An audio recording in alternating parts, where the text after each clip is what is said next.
What's up, everybody?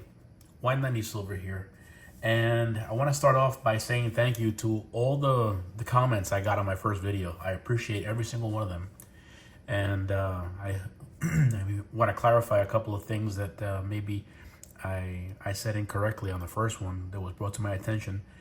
Even though I knew it, I might have just words came out of my mouth that were different than the words that I had in my head, but 90 constitutional silver or 90% silver, junk silver, however you want to call it.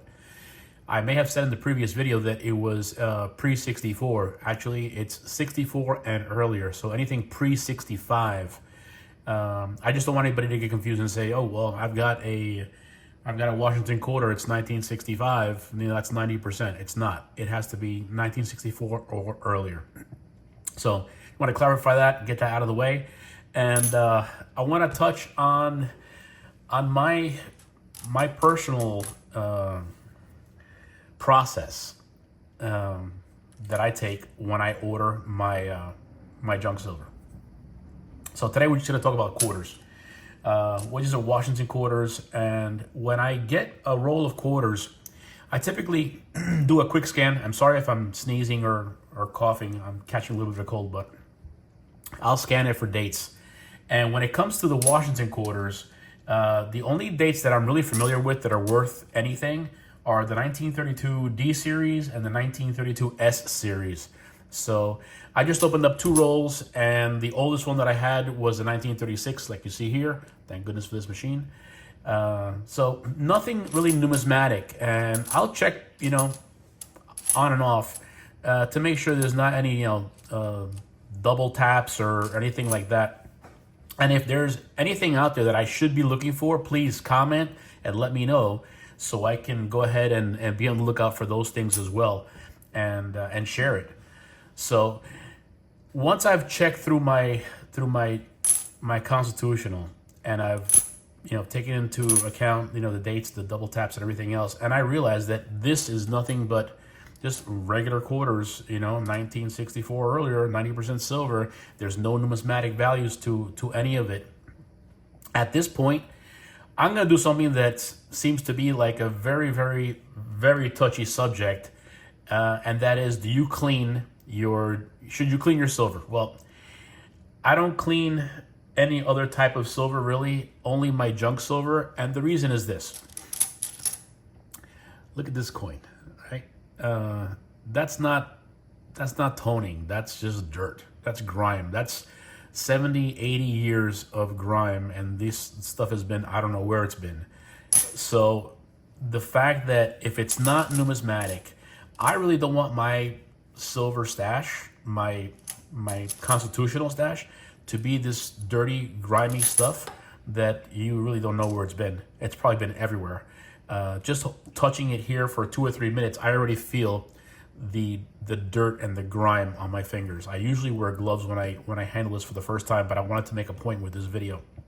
So yes, I clean my junk silver, and I'd rather have my junk silver shiny and clean and not feeling grimy and dingy, especially when if I have my son comes over, or I've got family and I want to share some of the new things that I'm stashing, that I'm stacking as well. So yeah, for me, cleaning junk silver is really no big deal. Especially my mindset is that I'm going to use this for bartering. So I'd rather barter with clean silver pieces than dirty, grimy, dingy stuff.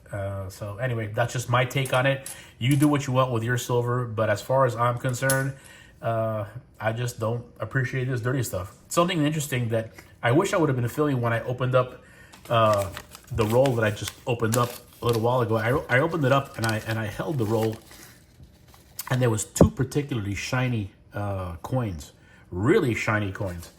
I separated them, and I wonder if maybe they were non-circulated or uncirculated. They were thrown in there.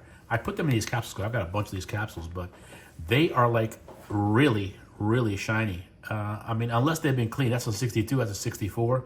But anyway, I thought I would put it away. If there's I might get these tested if it's worth it. But I thought that was pretty cool.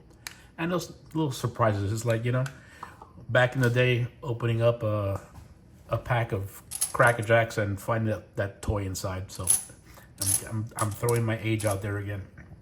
Anyway, so that's the story with this. I'm gonna do a video on how I clean my silver. It's probably the easiest way, and I could probably clean a roll of $10 worth of quarters in a matter of 10-15 minutes. So I'll do a video on that. I'm also expecting a shipment to come in today. I've got two shipments I'm expecting. Hopefully they'll get here soon, and I might do like an unboxing of that. No financial advice. Again, I mean, I don't know why people need to keep hearing that, or you need to keep disclosing that. It's kind of like a disclaimer.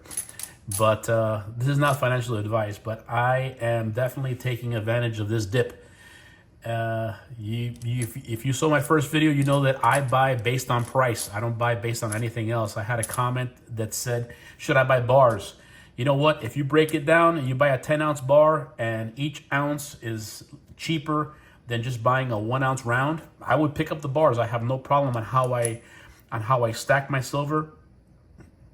I just stack once again based on price. I'm trying to get the best deal and the best bang for the buck, especially with these dips. Definitely taking advantage of that. Anyway, I want to take a quick moment and say thank you to a couple of people that I follow on YouTube, and I find their stuff really interesting. One of the gentlemen that I listen to, and he puts a video out every morning. His website is called Louis Silver, and it's like the best gold and silver prices. This guy really does his homework, and coincidentally, 4 of the 5 times that I've purchased and I've found these deals early in the morning, later on, a couple hours after, he'll go ahead and post that same deal that I had found. And one of the times I looked and I actually purchased based on a deal that he had found. So thanks for that. I appreciate it, Louis. One of those deals was that Costco a couple of weeks back, where they had the Canadian Maple Leafs for, I think it was $7.79 or $7.69 or something. It was ridiculous. I just definitely picked that up. So anyway, thanks for your input, Louis, and your content. I appreciate it. I also want to say thank you to Silver Dragons, Smart Silver Stacker, Silver Seeker, Silver Slayer, and Silver Slayer does a bunch of interviews with Andy Sheckman from. He's the CEO of Mouse Franklin, and I personally like the things that Andy speaks about, and how he speaks about it, how he explains it. He's really opened up my eyes to a lot of things. So shout out to him as well. And that's it for now. I'll keep you posted on the shipment I'm expecting today, and then after that, I'll do a video on how to clean these 90% coins quickly and efficiently. All right, take care. Have a good day.